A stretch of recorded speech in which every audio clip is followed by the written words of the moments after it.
Good evening, everybody. This is Research Roadshow with news others miss. And today is Friday, the 18th. And we're going to try and catch you up on what's been happening over in the Los Angeles Superior Court.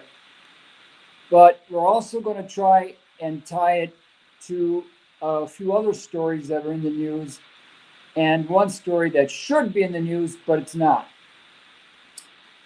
Okay, so here we have Harry the Greek's latest. Harry the Greek has shown that despite all the attention that True the Vote brought to a little company called Konnech, based in Lansing, Michigan, despite all that attention, there has been very little coverage by the mainstream press over this case. Only two news outlets have written anything, as far as I could tell. Only two news outlets have covered it, the New York Times and the Washington Post. And we know that from time to time, both of those outlets can be biased. There are levels of power that they respond to. And, well, I'll leave it at that. The only alternative, the only members of the alternative press community that were present in LA in the courtroom were the Ospreys. 7 Ospreys traveled across the country to be there. And the 17th, the original trial was supposed to be the 17th of November. At the last minute, after they had already purchased their tickets, it got moved to the 10th. And then on the 8th, the date got moved from the 10th to the 9th. Despite that, the Ospreys were able to contact many of the members of the Los Angeles DA's team to speak with them personally, one-on-one, and to obtain some information about the case, about the proceedings of the case, and very limited amount of information about the data, about the hard drives and the traffic going across the ocean back to China. You would think that in the course of those 11 days that they were there, that some other alternative news agency like Rebel Media or OANN or something, someone would come forward and say, hey, those Ospreys, they're onto something. Maybe we should go check it out. But no one else showed up. Not even the legendary Jack Posobiec. He did not show up. He did in Geneva. George eventually convinced Jack to come out to Geneva to cover the WHO back in, I think it was April, but not this time. So there is a lot of pressure on some important people, especially in the media, to not advertise this case. What's really surprising to me is that despite True the Vote's revelations more than a year ago, many counties in North America, many counties in the U.S. maintained their relationship with Konnech through to the midterm elections. This is beyond me. Anyway, surprisingly enough, the mayor of Los Angeles, she did not say a word about Konnech software because, as Harry points out, there's a strong likelihood that Konnech's involvement in the election led to her election, that led to her being elected. But we'll come back to that in 1 minute. I want to get to the next slide. Why is this so important? Why does Harry believe that this is the most important case trial in 40 years? Okay, it is also connected to the pandemic treaty. We'll get to that in a few minutes.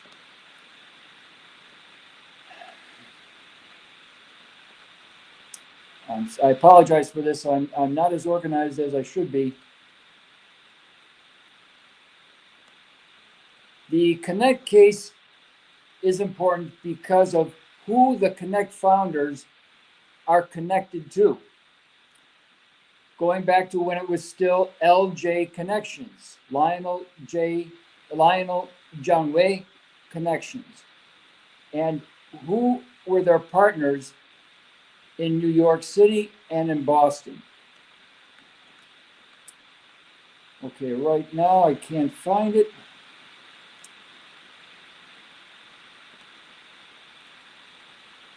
Bear with me 1 minute.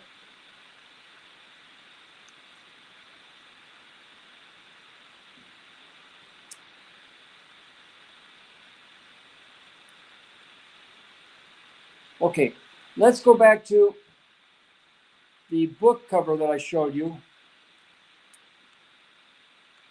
Why is it so important that Professor Donald Wang was the Michigan State lead for nanotechnology, nanomedicine, and other life sciences operations on the Michigan State campus and at the Michigan State Foundation?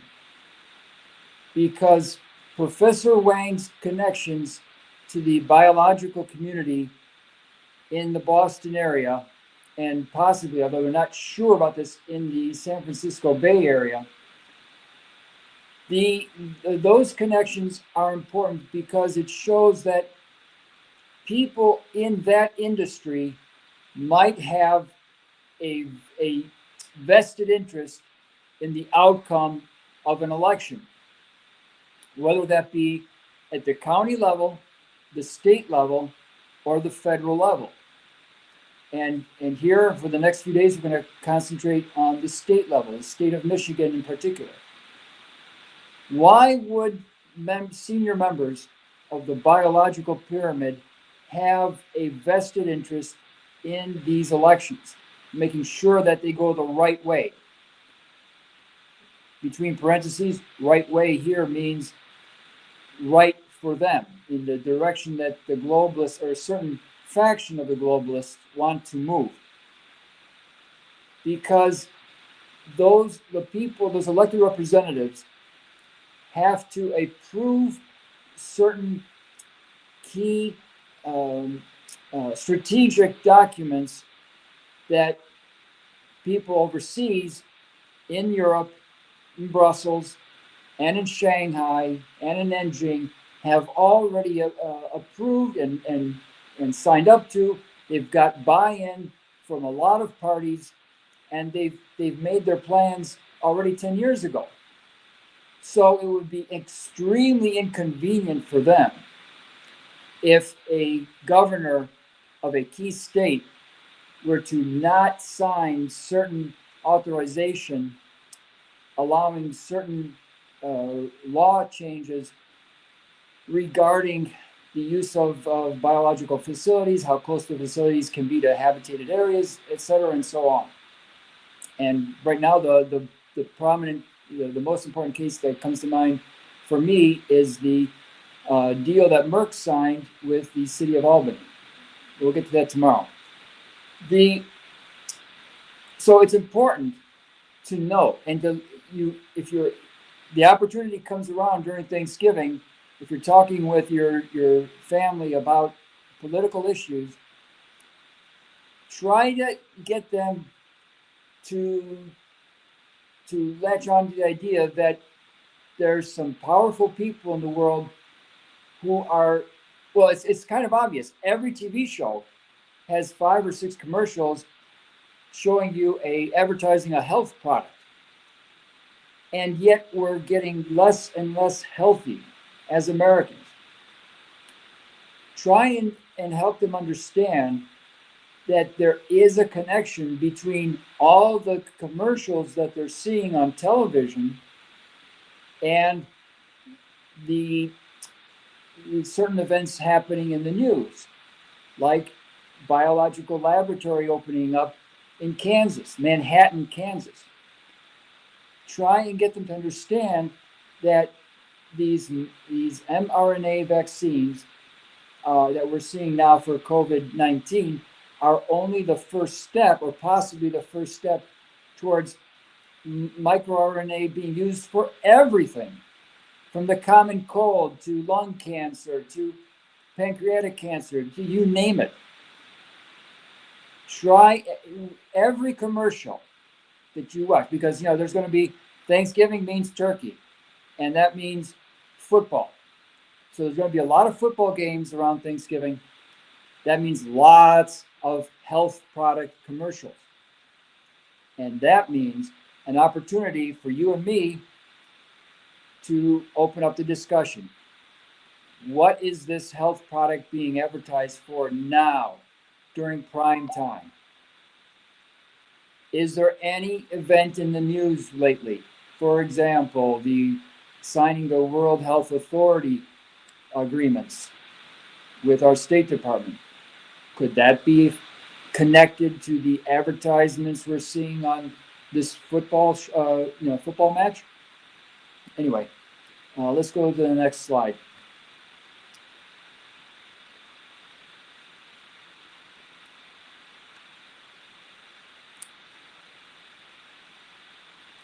Okay, before I get to the next slide, let's pull up this one. A lot of people are asking, how did we get here? This one for me is pretty close to being the start of it all. This singular book opened the floodgates for a lot of federal money going to programs run not by American citizens, but by international bodies who claimed to be helping the entire world, including American citizens, the American middle class. This book is called Limits to Growth. Now, I mentioned this several times back in March and April, but here I'm going to spend a little more time on it.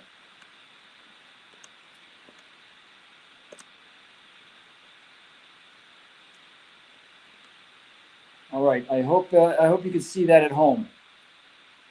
On one of my recent podcasts, the StreamYard said it was showing you the video, and in fact, the video was completely black for the viewer at home. So here I'm trying to show the book by Donella Meadows, written in 1971, Limits to Growth.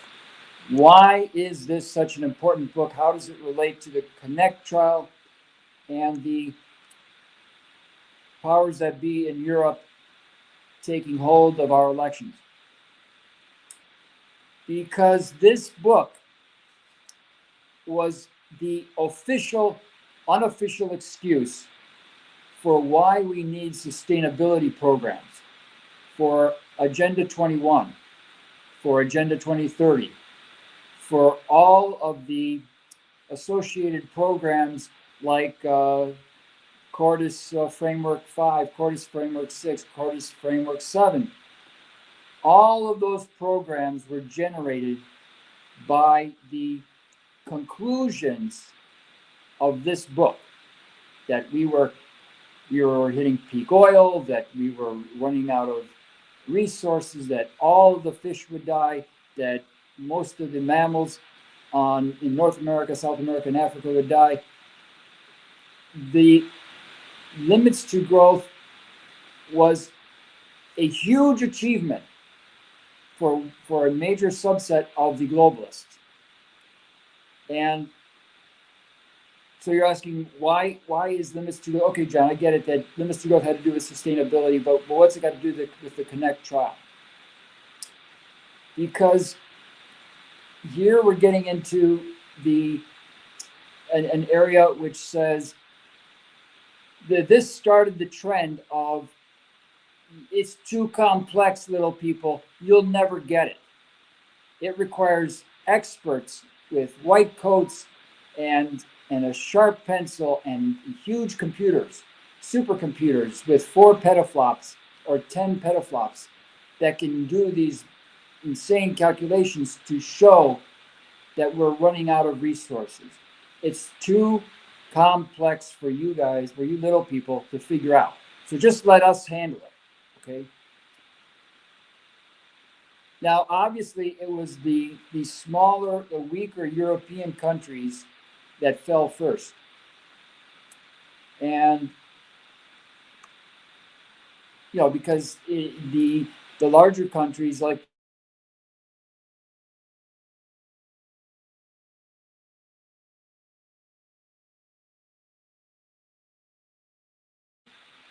to make to sign up to this to agree with the conclusions of limits to growth, and they had many industries had a certain inertia.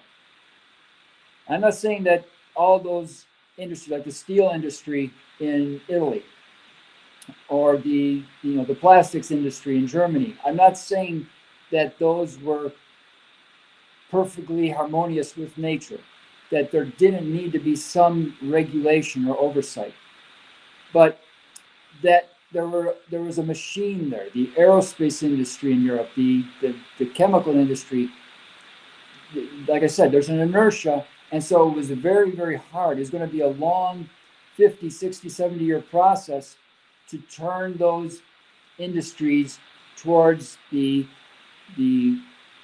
clean energy, Green New Deal type of mindset. And I'm going to start using the word mindset often in my broadcast. So the limits to growth was kind of struggling. The Club of Rome was struggling to make these conclusions stick. So they latched on to one of my personal superheroes in the area of systems dynamics, Jay Forrester. And Jay Forrester was the head of MIT. He came out with about 60 patents for autopilots and for shooting down hypersonic missiles and all kinds of gadgets that we now use today, like the solid state memory devices. How they convinced Jay Forrester to agree to run these models that showed that we were running out of oil and running out of trees and running out of every kind of natural resource, how they got him to do that is beyond me. But eventually he did. Apparently they kept saying, "Oh, well, this is good, Jay, but you didn't consider this or this or this." And he would go back and sharpen his pencil, and finally, the one time he came up and said, "Oh, this particular model, this trial that I ran, it does show that we'll be running out in a few years, maybe 70 years, we'll be running out of resources, or a couple of key resources." So I don't place any particular fault with Jay Forrester, because he was trying to gather investments, what do you call corporate sponsorship for certain programs at MIT, and if he could swing the Club of Rome crowd and their associates on Wall Street and in Cambridge, that would mean more investment in the SDM program. And that is part of the job when you become a professor of the institute. That's part of the job description, is to gather investments for new leading edge projects to your university versus some other competing university like Stanford or Georgia Tech or RPI. Okay, so out of Limits to Growth in 1971, right after Limits to Growth comes out, Nixon goes off the gold standard. So, and many other things happen. Zbigniew Brzezinski, with a little bit of help from David Rockefeller, opens up the Trilateral Commission. many of these things happened between 1971 and 1974. And I believe that the key, the green light event, was somewhere between 1968 and 69, when two things happened. They could finally convince Jay Forster to go back a fourth time and rerun his models, and the conversion of 5,000 employees from the National Cancer Institute over to, it's vice versa. 5,000 employees from the virus vaccine laboratories over to the newly established National Cancer Institute. Those were the two events which together enabled all of these events, all of these policy changes, and the things like Agenda 21 to kick off. Because there's really no reason to go off the gold standard, as Catherine Austin Fitz has pointed out. There wasn't a real solid reason to go off the gold standard, unless you pull back the curtain and see that they needed that to create the funding, to be able to create money out of thin air, to create money for the black budget, indirectly. So here we have the mission goals for Agenda 21, Agenda 2030.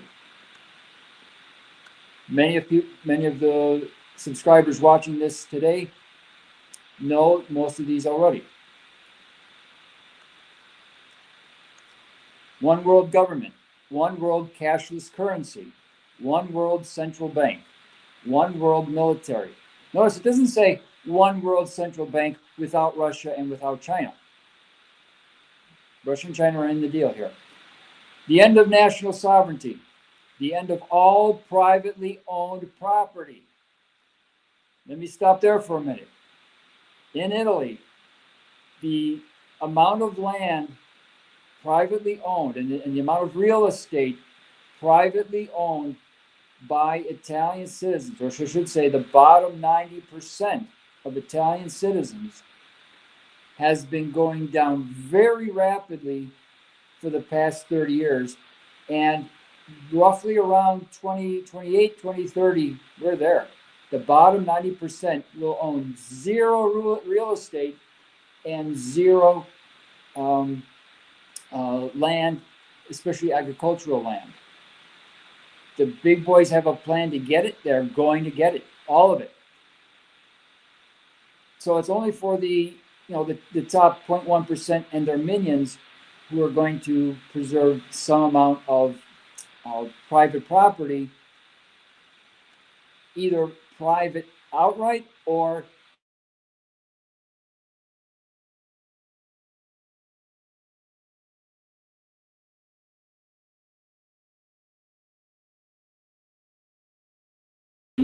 Count, what's his name? Count Pallavicini. It used to belong to Count Pallavicini, but now it's quote unquote public land. It's part of the UN, but he still uses it and he still manages it. So, it's like with many European laws. Laws are for little people. There is selective enforcement. That's our biggest problem right now in Europe. Selective enforcement of the laws made up in Brussels. We, the citizens, don't elect the guys who go up to the European Parliament. We elect the people who elect the people who elect the people that go to Parliament. And surprisingly enough, all 580 MEPs have at least one great-grandfather that was in the big club, a prince or a duke or a count, part of the eugenics program in Europe. All of them. The end of the family unit, depopulation, control of population growth and population density, mandatory multiple vaccines. That was already in there in 1993. Universal basic income, austerity. Microchip society for purchasing, travel, tracking, and controlling. Implementation of a world social credit system. If you read well the supporting documents behind Agenda 21, I'm not sure if it was George Bush Sr. or Clinton, which of the two signed it, the original Agenda 21, but the supporting documentation, it was already there. This you can see the fingerprints of the social credit crew that was working back then on this nudging. That's the word I'm looking for. Nudge. In fact, Sunstein came out roughly around 2006 with this first book on nudging people. Well, there's a difference between a nudge and a shove. Trillions of appliances hooked into the 5G monitoring system, Internet of Things. So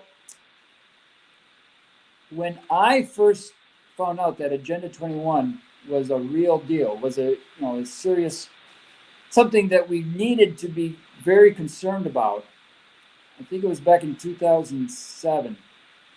And everyone told me, oh, John, even I thought up to that point, well,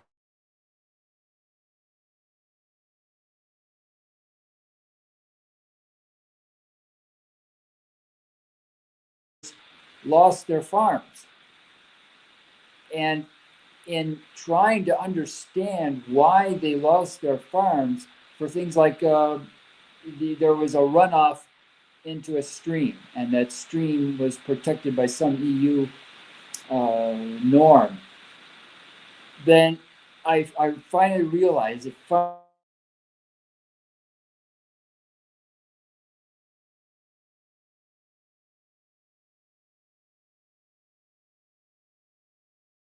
On it. And the Americans too never got to vote on it. When I tried to tell, starting around 2008, I tried to tell people in America, this is very important. You need to look at Agenda 21. And they're like, oh, sounds very serious, John. What's for lunch? And it didn't sink in. So then my emphasis in my own personal research became how are they convincing people to vote for politicians over and over when they don't produce any benefit. Every bit of legislation after 1977 works against the American people. And B, how are they managing to keep their men behind the curtain? And there's not just one curtain. I think of the curtain in the Wizard of Oz story as actually opening up to a room with a couple dozen engineers and scientists inside, and they're all working with their test tubes and looking at their computer screens. And at the back of the room, there's another curtain, and you go in there, and there's 7 or 8 more engineers and scientists. And at the back of that room, there's another curtain. And at the end of that room, there's another curtain.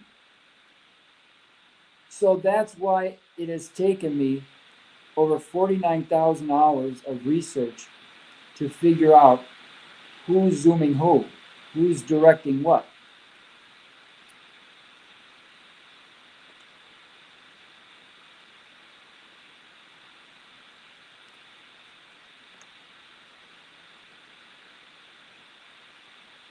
Okay. I like Mike's comment. The central planners are real party poopers. Yes, they are. They are real party poopers. Every time, and this is the one of the highlights of tonight's show. And I'll get back to Eugene Yu in a second here. The central planners think that this time it's going to work. We know what we're doing now. We've run all our calculations. We know how to get people to always do the right thing. We know it motivates people. So between 2070 and 2110, the year 2110, it will be like a benevolent dictatorship, a very benevolent dictatorship.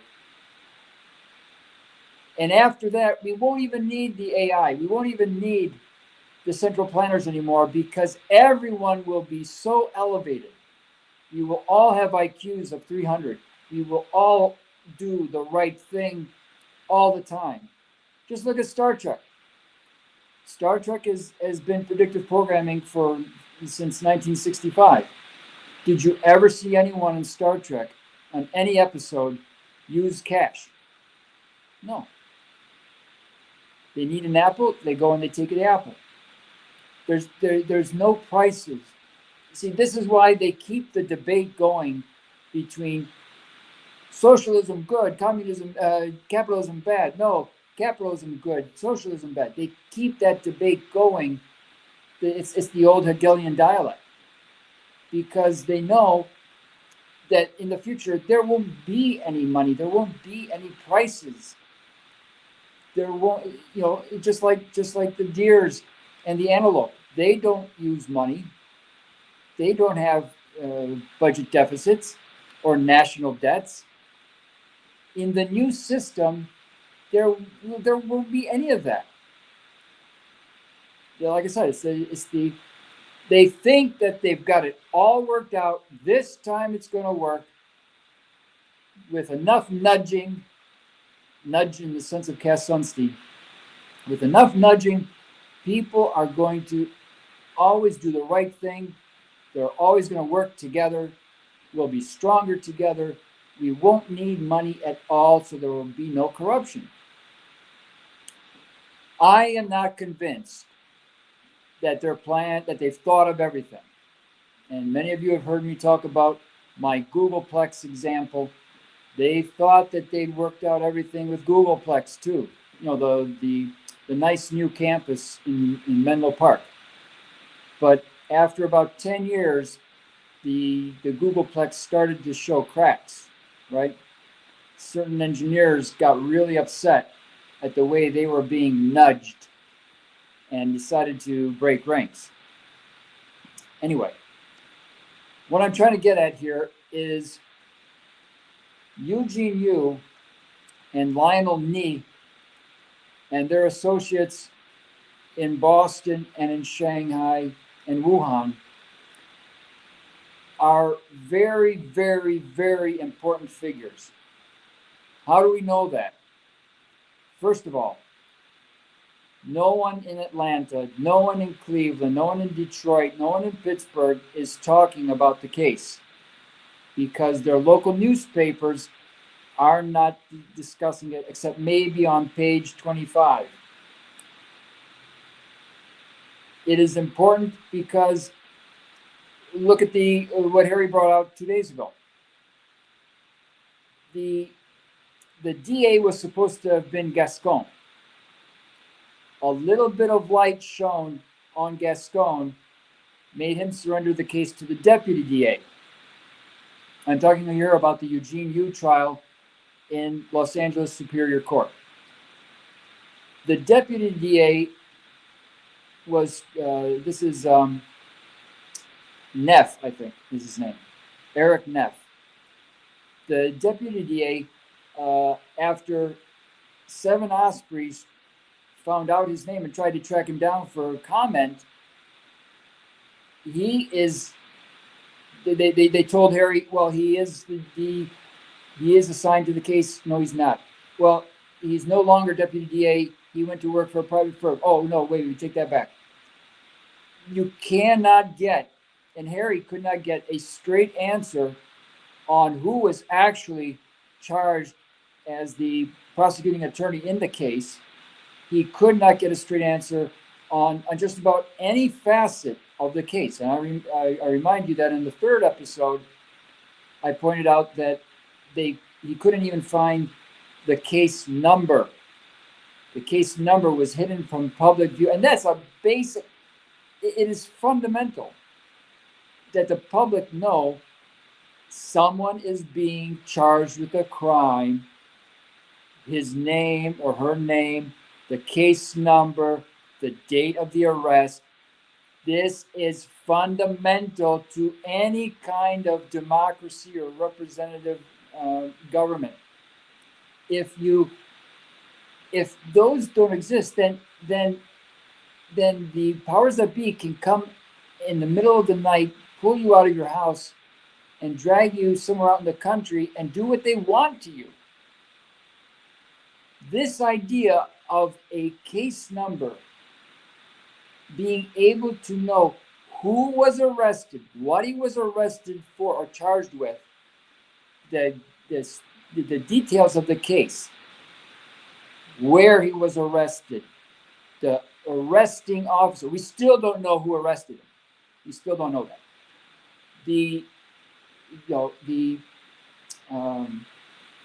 Apparently there were 2 electronic devices seized, and the Ospreys in LA could not find out any information about those devices. All we know is that they're heard in the hallway.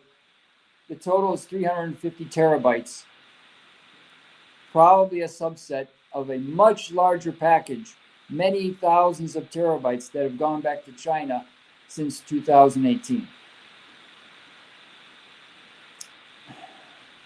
So why is this a big deal? Let's go back to that first slide. Okay, tomorrow night, I'm going to talk more about the gentleman on the right, Mike Lee. Very, very important. Mike Lee, this is the first time that we've actually got a photo of Mike Lee after 36 days of searching. Mike Lee is a very, very important character. BlackRock, by the way. Okay. Here's what it comes down to. Limits to growth enabled a number of NGOs to be created. Those NGOs became more and more powerful, and their biggest success story, their biggest achievement is the World Health Authority. That is going to become the de facto government for all U.S. citizens and people around the world. It might not be the de jure government, but it will become the de facto government. Because that means that if the WHO says, oh, there's an outbreak of disease X or an outbreak of disease Y, and even if people in Georgia and Ohio say, well, we don't see it. Can we borrow your microscope? Can we see this? Oh, no, you just got to trust us. We're the WHA, the World Health Authority. If we say there's a pandemic, there's a pandemic. And so your governor, your county commissioners, no one can say anything against the WHA. So this is why the WHA and the Bank of International Settlements, and everyone else has put a lot of chips on Konnech voting solutions, because they will help choose, they make sure that the right governor gets elected and that the right county commissioners get elected. Yes, I'm also thinking about a certain county in Ohio and how those county commissioners got elected. I think Konnech might have had a hand in their election. And yes, they are Republican. Okay. I think that's a good place to stop for tonight. I'm going to try and play 4 videos from our earlier broadcast that Carol McIntosh, Tara Starr, and Amber Connor came up with, because they are informative, and they do have they do go back to the limits to growth. Thanks to Susie in Nebraska that told me about the prohibition on gardening in your front yard. Pretty soon it will become illegal to grow any of your own vegetables, because you never know. The World Health Authority might say that cabbages have disease Z and carrots have disease W. So we can't let you grow your own vegetables. And you say, "Oh, John, that'll never happen. Not in America." Yeah, that's what you said about homosexual marriage, right? And that's what you said about third-term pregnancy, abortions in the third term. The prohibition on growing your own vegetables is coming. Believe me. I've been in Europe for 32 years. I know what I'm talking about. Okay, let's try and play those videos. The one about,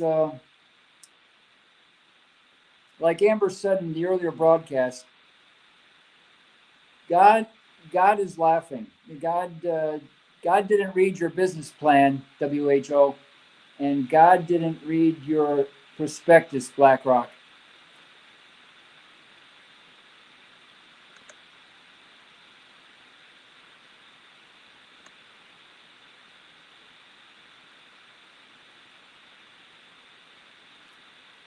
Okay, why is it not playing? By the way, don't believe YouTube. YouTube says that the Citizens Roadshow 5, Citizens Research Roadshow 5 YouTube channel has zero content. Not true. The content is all there. I will send each of you an email with a database so you can click on the actual URL for each of these videos. There are still 29 videos there. You can't see them when you go to our homepage. And yes, to answer two subscribers' question, we are going to start soon streaming on Rumble. And maybe Twitch. I haven't decided about Twitch. Okay. Come on, StreamYard.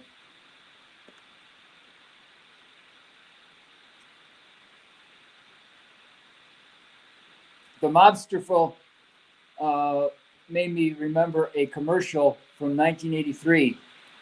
It was for, I think it was Wendy's restaurant, where they have a fashion show in Russia, and this lady comes out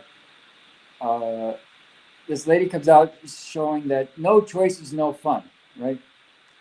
She comes out, every costume, evening wear, day wear, swimwear, it's always the same costume.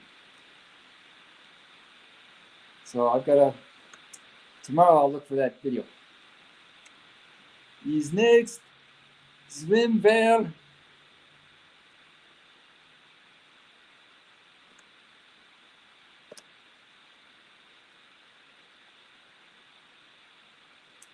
Come on. I'm sorry, ladies. It's not letting me play videos. I'll try very hard to get them up for tomorrow night, because they are inspirational, and they show us that we are scoring some wins. Professor Hamamoto underlined that a couple weeks ago in his great talk. They are afraid of us. I could see it when we went to the Atlantic City Council and Amber was speaking, and I could see it in the eyes of the Atlanta City Council members. They still fear, and I think this is the best protected secret in America today. They do fear us. If we are sufficiently awake and informed, and if we act with an informed conscience. They do fear that. Okay, please, after the broadcast is over, send me your questions. I and the rest of the 120 researchers do not really know what you do not know and where the gaps are in our logic. So please send us your questions. Ask us for clarification. Make us do the work. Because it's our job to enable you to go to Thanksgiving dinner and face your family and friends who don't know. Great.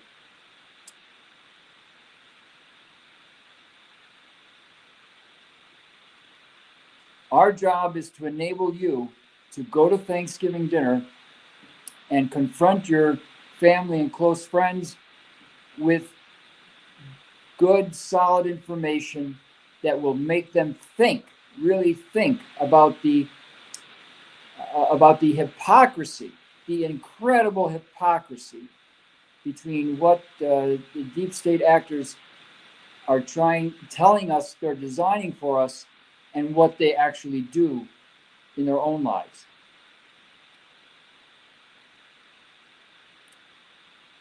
Well, I think I'm running out of bits on the internet, so I'm going to call it a night here. Look for that email containing the database of all our past videos, and please send us your questions regarding limits to growth or anything else that I talked about here tonight. Thank you, everyone, for tuning in, and I'll see you tomorrow at 8 o'clock. Oh, and please visit Harry's website, newsothersmiss.com and brassballs.blog. Thanks, and have a good night.